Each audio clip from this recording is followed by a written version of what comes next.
Good afternoon, students. So, the continuation part of Gentlemen of Verona by A.J. Cronin. So, we are in the fourth class here, means session 4, and we have almost reached the climax of the story, where it is the situation that the writer A.J. Cronin includes a sudden change or provides an answer, a complete answer to his, to the plot, main plot of the story here. The plot is that we have studied everything about these two boys, Nicola and Jacopo, isn't it? And we know how hardworking they are, and how in such a small age, how did they sacrifice their life here? Because it is the age of playing, enjoying, eating, okay, as they wish. They should grow under a care of parents, but it was not there in their life throughout the story here. As Cronin has started the life of these boys in Verona, is of a very hardworking, very struggling life of these two boys in order to fulfill or successful in their responsibility. So what is that responsibility, the main responsibility that these boys have? Why are these boys are struggling too much in their life? So what is that reason, main reason for their hard work? So those things, that is the thing which becomes the main plot, or a sudden twist or a turn in the stories of A.J. Cronin here. See, the boys looks really very hardworking, serious, and they are positive in their hard work also. Who? Nicola. Sorry.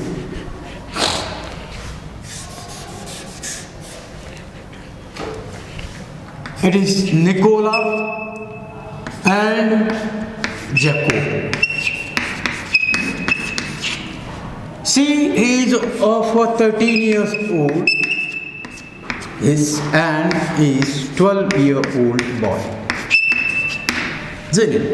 So it makes us feel strange, curious, or wonder about their lifestyle in the story Two Gentlemen of Verona. And by this, the author has given the name or a title of gentleman to these kids or small young boys. Who are the two gentlemen here? It is Nicola and Jacopo. Why? Because of their lifestyle throughout the story that we see here. So that is what he is going to reveal in this part of the story now. Okay, we will start. Okay, page number 105. When the author is curious and he followed the boys into the red roofed villa there, so there was a welcome and a good invitation by the nurse, where she opened the gate and welcomed him, and she is helping the author here to observe what were about these two boys here. She led me through a cool, tiled vestibule into the hospital. Vestibule means, so where it was a corridor, walked across and through, so curves, rounds, you have to take inside that old type, villa. And See, villa, a vestibule into the hospital. For hospital, the villa had become. We traversed a waxed and polished corridor between well-equipped wards. We went upstairs to a southern balcony which opened a vista of the gardens and the lake here. See the description of the villa here. See, this villa, a beautiful villa, is transformed as an hospital there. As an hospital to take care of the patients there. So there may be people who are suffering from diseases. There may be people who became the victims of the wars. So they were treated in this hospital here. They have converted this villa into hospital as such. So that is why, since it is a villa, it is beautiful in its structure and its its construction as such. And if you go to the balcony, southern balcony of the building or the villa, so there is a open space there where if you go, and it is opened to a vista of the gardens and the lake.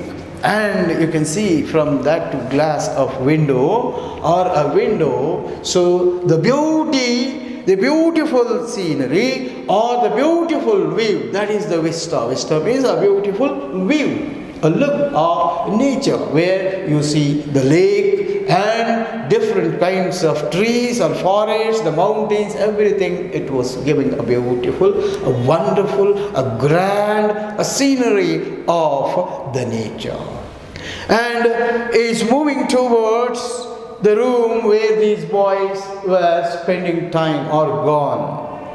And the way he enters and explains about the structure, the very form of that building or villa was really, it was a traditional one, a beautiful one as such.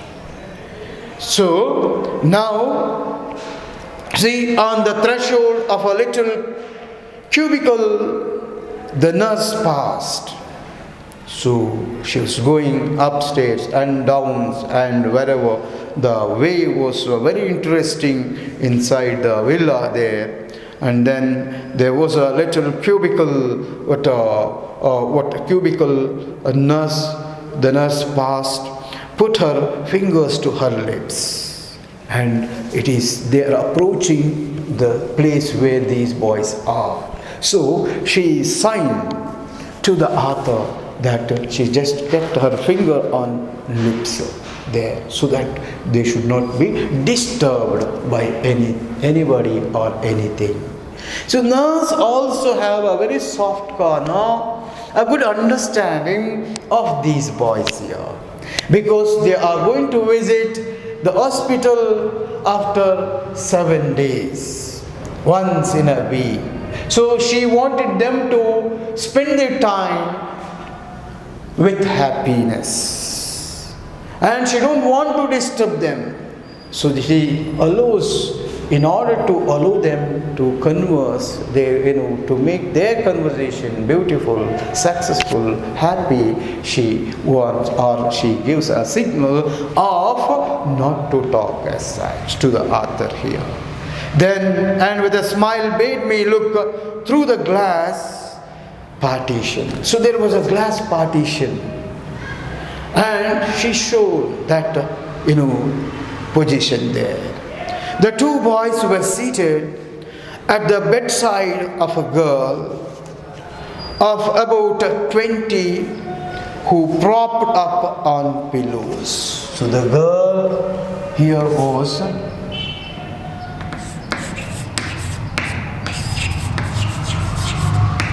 of 20 years age, means the elder sisters to these boys. And she was a patient there. Okay, up on pillows, wearing a pretty lace jacket, was listening to their chatter, her eyes soft and tender. So this was the picture when he peeped through the glass partition, the author and the nurse what a scene through this. So they were sitting beside the bed there, and the girl was laying down on her bed, and her eyes were soft and pretty. So, and they were tender, and this author was surprised to see this picture there. Despite the faint flush high upon her cheekbones, see, there is a faint flush high upon her cheekbones, and the queer inertness of her postures, one could discern, means one could detect or recognize or know at a glance her resemblance to her brothers. Yes. One could see that she has an ailment or a disease or a problem with her spinal cord there.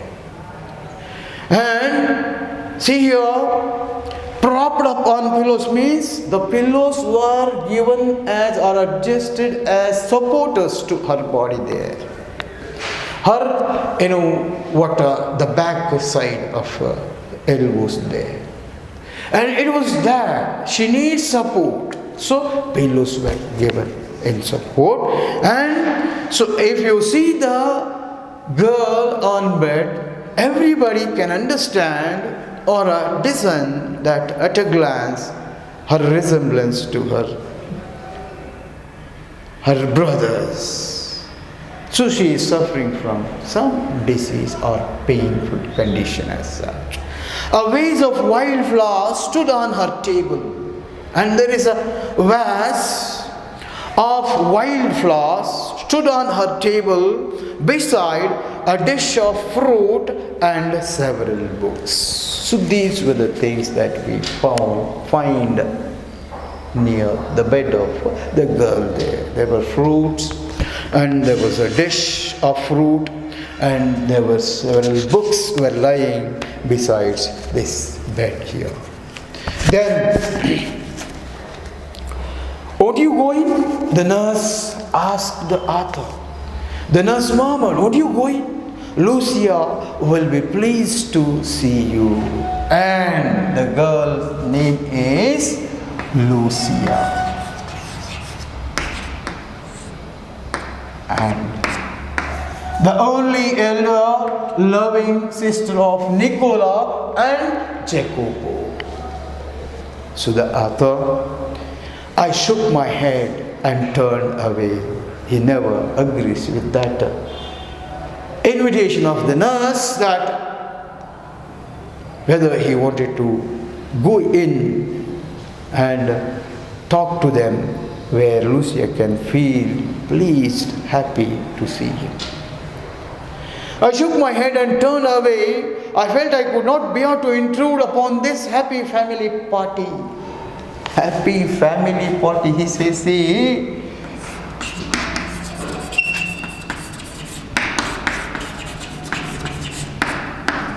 Family party of these three people in the hospital.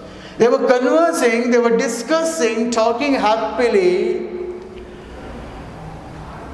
forgetting all their pains and difficulties where they had carried out throughout their life outside this villa in Verona.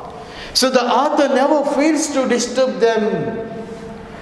He never fails to interrupt or intrude between their discussion and a family party here. See, this is the understanding. The character of author is also one of the character which understands the feelings of these boys here. It is also too mature character. Who's the author's character here? As soon as he comes to know that the boys are in a difficult situation or their plight is too horrible, he understands. He never ever tries to hurt their feelings or emotions by telling or using his own experience or knowledge as such. So he too looks as if he is too much educated and humane in his behavior. But at the foot of the staircase, I drew up and begged her to tell me all she knew about these boys. Instead, he requested the nurse to tell about these boys and the girl there. He never wanted to ask them. Why? Because they are small boys, they may hurt. They may feel hurt when he asks them out. Because they never revealed this painful situation where they were in when they were traveling or spending time with the author here. They might have told when they mixed up with the author, when they take them to the rounds or tourist rounds to show them the places of beautiful places around Verona. But they never told. They would have revealed or told about their difficulties when he met in a place, a very deserted, a place called where they were waiting for the last bus from Padua to sell their newspapers. At that time also they might have, told to these people. By studying all these situations where they never like to expose their feelings or information about their difficulties, they never ever want to tell the reality of their problem here. So such is the growth or the maturity in the boys here. So look at this.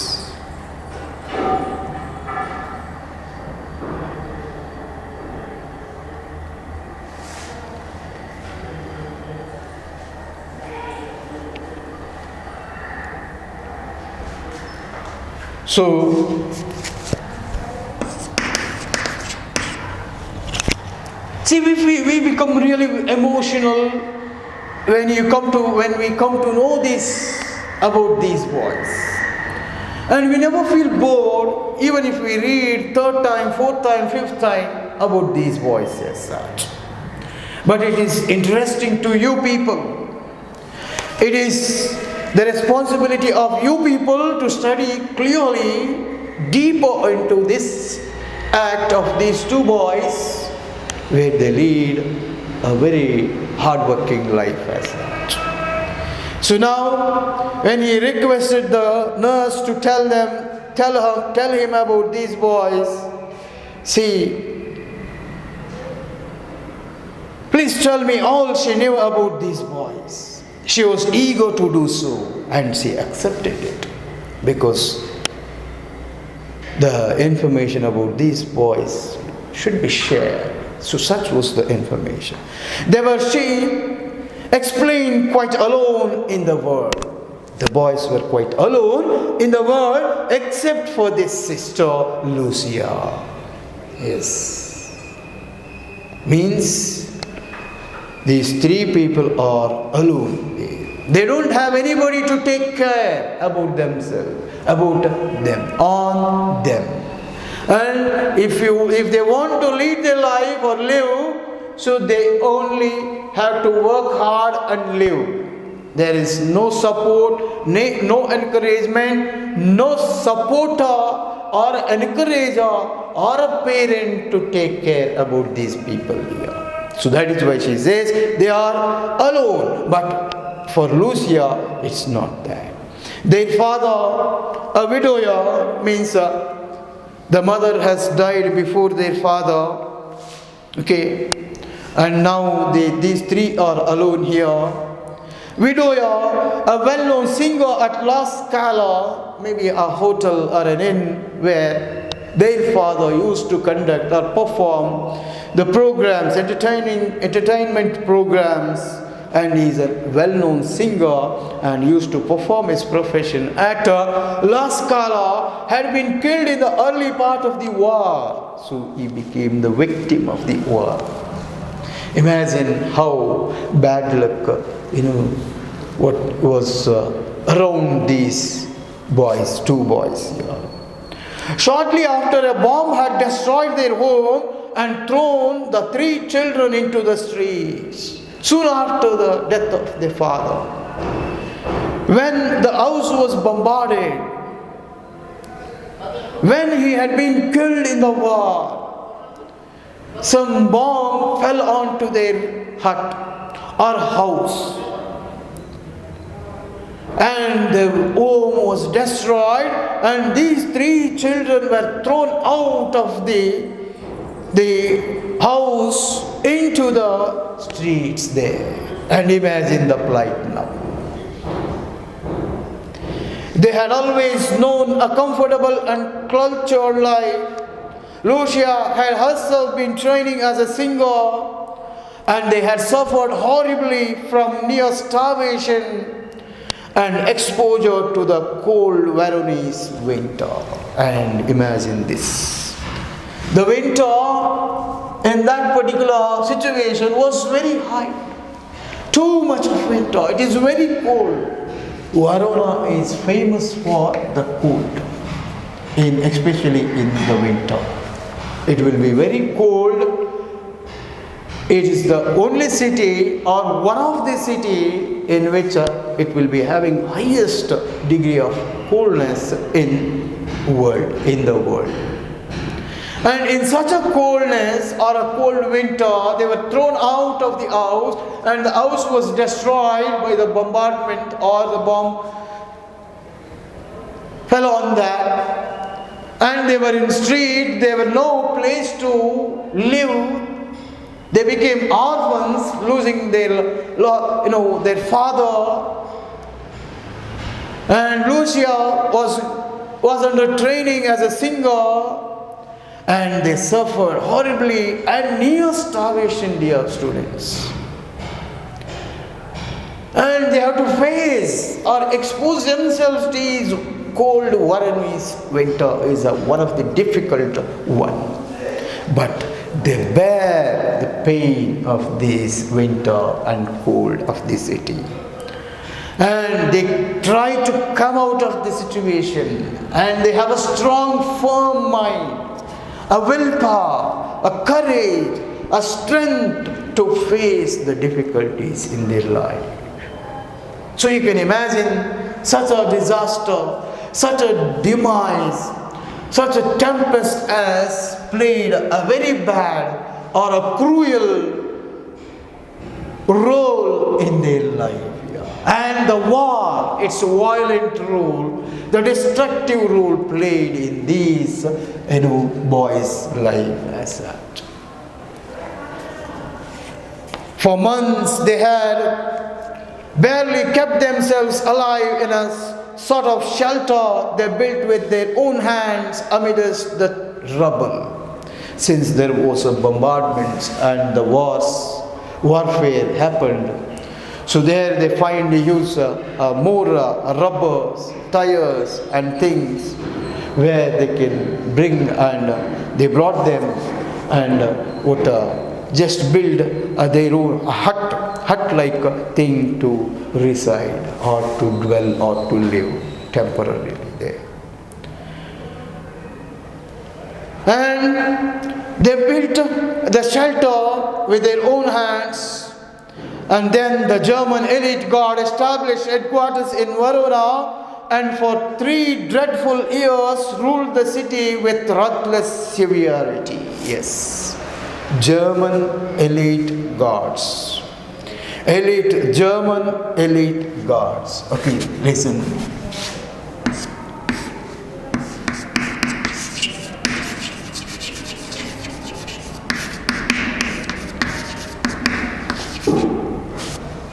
Elite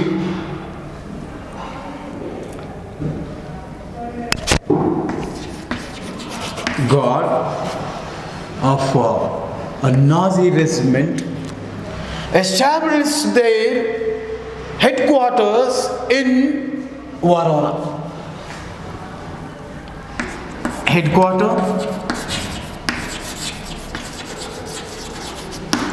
That is Verona. And how many years they administered or ruled Verona with their Nazi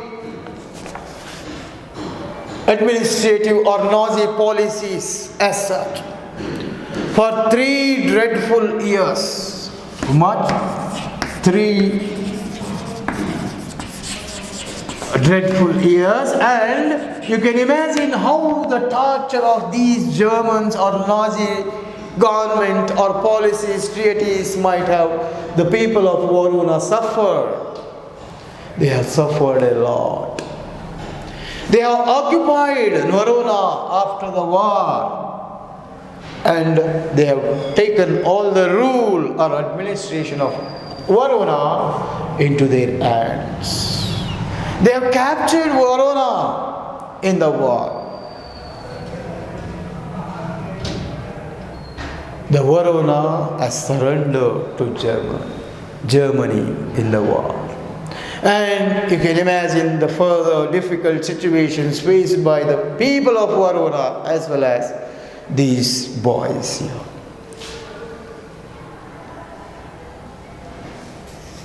Then the German elite guard established headquarters in Verona and for 3 dreadful years ruled the city with ruthless severity. A very cruel rulers, the German. Under the leadership of Adolf Hitler, it has its policies as cruel when compared to the other rules or administrative policies as such. Very cruel, very ruthless, very severe in their policies. The boys grew to hate those harsh, unwanted masters, and when the resistance movement began secretly to form, they were among the first to join. Yes, people can't bear these policies of these things. They wanted to come out of the clutches of the German rule here. They wanted to chase these people out of Verona. So they were planning. Excuse me. They were planning to get out of the clutches of the German rulers here. So, secretly, some groups have been formed to fight against these German powers. And when they are correcting the people to encourage this resistance movement secretly, and these boys were among the first to join to work against these, German government or what rule in Verona here. And you students, really you feel wonder and surprise again by the decision that they took to help the city Verona here. In such a small age, or these boys courageously, gone to them and they gave their names and agreed with wholeheartedly to help the people here. So now, see what is their work or the share of their work to oppose the very German rule in their place called Verona there. So it is this decision makes us feel still more proud of these boys.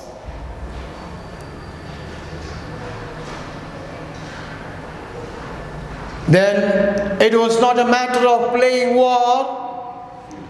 It was not a matter of playing war. Their extreme youth and insignificant size. So, what matters here? Insignificant, extreme youth. What makes us feel surprised or feel proud of these boys? Their extreme youth and insignificant size.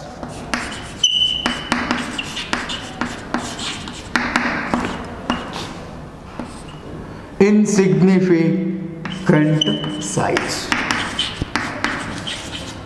This is matters. This matters more here. The intermediate science and the extreme youth. They're still very small, young, and the maturity of mind is great.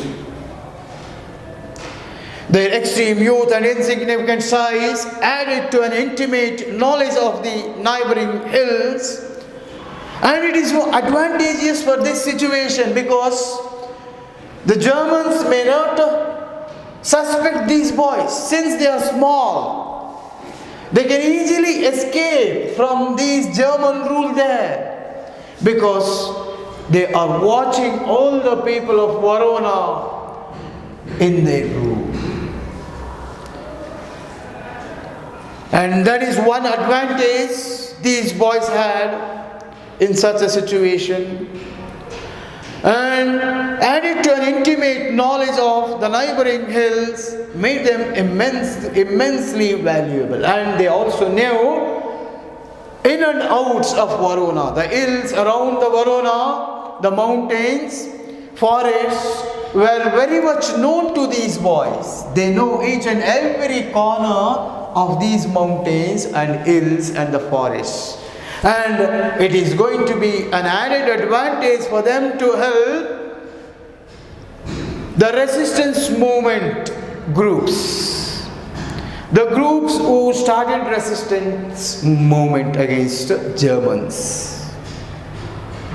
So they used to feel happy, easy to give the information to these people to work against these German rulers in Verona there. Made them immensely valuable. They were used to carry messages to the forces of liberation, and more dangerous still, to ferret out information on the movements of the German troops. Yes. It is the most, of course, it is the most difficult job over there. Since they have occupied Verona through warfare, and since all the German troops were watching the whereabouts of the people of Verona, because they wanted to take complete control on Verona, occupy Verona, so they were checking and verifying and had vigilance in each and every corner of the city and the mountains and the valleys around it. And if they caught hold of these boys that they are sending the information to these liberation fronts or groups, it is still more dangerous to these boys. If it spread the information on the movements of the German troops, I think the fate of these boys will be a very bad one as such. But they never afraid of these things. So we feel these boys are also patriotic in their nature. Okay. In their nature towards their city, that is Verona here. They wanted to safeguard their city. So this patriotic a character of the boys also is exposed to the reader here as one of the important messages. Then see, they were used to carry messages to the forces of liberation, and more dangerous still, to ferret out information on the movements of the German troops. They used to give the information about the German troops wherever they move, what are their plans in future, and what were they doing, where were they. So all these things were informed to these the forces of liberation by these people here. And look at the way they carried these messages like. How did they carry the messages or information of the German troops to the forces of liberation here? The good nurse broke off her eyes moist, then with even deeper feeling, she went on. So by this time, the nurse also became emotional, sentimental, where her eyes became water, moist. The eye drops came out of her this one, as she explains this a sad, a difficult, adventurous life of these boys here. But these are very hard work, very difficult, horrible, adventurous, dangerous duties or actions of these boys were never new to the our author here. And he had just seen them working in Verona to earn the money. Now you can imagine what might be the author's feeling now, or understanding of these boys now. Then listen. The author says, the good nurse, why? Because she is nobody to them, but she responds, reacts to their feelings here. She explains these stories or the life of these boys to the author with such an emotion that her eyes became wet and moist. And imagine, I need not tell you how fine they were, these infants. Infants, she says. So, I need not tell you how fine they were, these infants, how they went in the darkness through the mountain passes with letters in their shoes which might cause them to be shot. And when it was all over and we had peace at last, they came back to their beloved sister and they found her suffering from tuberculosis of the spine contracted during the miseries of the war. All these miseries, destruction caused to this family of Nicola and Jacopo was, it is war. War has played a very bad role, a destructive role in the life of these boys. See, how did they carry the messages? They used to write it on the sheets of paper, fold them, and they have to keep them in their, within the socks of the shoes there. Yes, letters in their shoes, which might cause them to be shot if they were caught by the German troops. So that is why they hide these sheets of information in their shoes. And they have to, give to the forces of liberation there. So it's how they contributed their hard work. It's how they have worked to help the forces of liberation. Then, after 3 years, when everything was over, the German rule came to an end, and at last they had peace, and they came back to their beloved sister, and they found her suffering from tuberculosis of the spine. And when they came to know that their loving sister was suffering from tuberculosis of spine, really they have felt very bad here. And it was contracted, this tuberculosis of spine was contracted during the miseries of the war, the chemical warfare, the gases, the poisonous gases, all those things. Due to all those poisonous gases, as she was contracted with this disease here. So, dear students, here we get one more important thing here. The role of war in the life of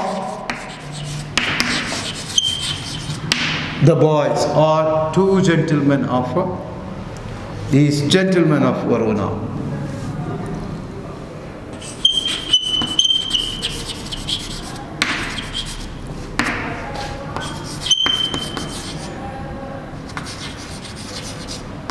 Verona. So you have to discover this. Now, how did what is the real face of war in bringing the life of these boys to a critical one, to a difficult one, a painful one? How did it cause sorrows, miseries in their life? In the innocent people. It is the war of innocence versus destructiveness, or the war here. The innocence is the character of these gentlemen, and the war with its a bad destructive face causes difficulties, destroys a very happy life of these boys.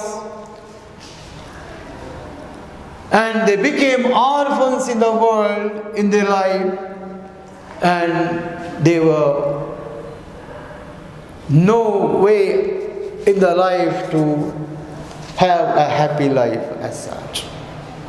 So it is that part we feel is one of the important what a subject here it is. And again it is a Cronin speciality.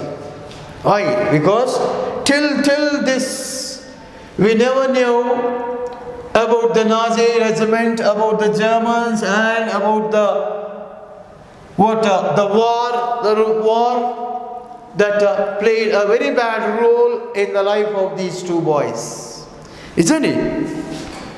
See how he is going to herald the important aspects of the story, or the main reasons or the causes for the bad life of these boys, suffering of these boys in this story here. Slowly, one by one, he introduces, he exposes here. And dear students, see, suffering from tuberculosis of the spine, which was contracted during the miseries of the war here. So I think we are going to stop our class here, because we will continue in the next session there. Okay, so think about the changes that he speaks about here, and the climax of the story where we are reaching almost. Okay, we are in the end and the concluding part of the story here, and the plots and the important things that he introduces at the end of the story becomes very important for us here, and for you to expect questions from this story, because this is an important area where the questions are framed on. So that is why, once again, read yourself once or twice, because it is interesting, and capture everything, understand the things happening, and think a little bit deeper into this aspect here, because it will help you feel really very happy when you think deeper into the situation of these two boys, when you take the things around us and compare with these boys. And when we compare our own responsibilities here, really we feel really happy and contented. ಒಂದು ತೃಪ್ತಿ ಸಿಗುತ್ತೆ, ಒಂದು ಖುಷಿ, ಒಂದು ಸಂತೋಷ ಸಿಗುತ್ತೆ ನಮಗೆ ಯಾವಾಗ ನಾವು ಆಳವಾಗಿ ಇದರ ಬಗ್ಗೆ ಆಲೋಚಿಸಿದಾಗ, ಅಧ್ಯಯನ ಮಾಡಿದಾಗ. ಈ ಮಕ್ಕಳ ಒಂದು ವಯಸ್ಸು, ಅಂತಹ ಒಂದು ಕಿರಿ ವಯಸ್ಸಿನಲ್ಲಿ ಇಂತಹ ಒಂದು ಜೀವನವನ್ನು ಅವರು ಕಳೆದಿದ್ದಾರೆ ಅಂತಂದರೆ, ಸಾಗಿಸ್ತಾ ಇದ್ದಾರೆ ಅಂತಂದರೆ, ಸೊ ನಮಗೆಲ್ಲರಿಗೂ ನಿಜವಾಗಲೂ ಬಹಳ ಆಶ್ಚರ್ಯ ಆಗುತ್ತೆ. ಸೊ ಈ ವಯಸ್ಸಲ್ಲದ ವಯಸ್ಸಿನಲ್ಲಿ ಹೀಗೆ ಇರ್ತಾರೆ the extreme youth and insignificant size. So that is why think about it, and we will wind it up in the next class. Thank you.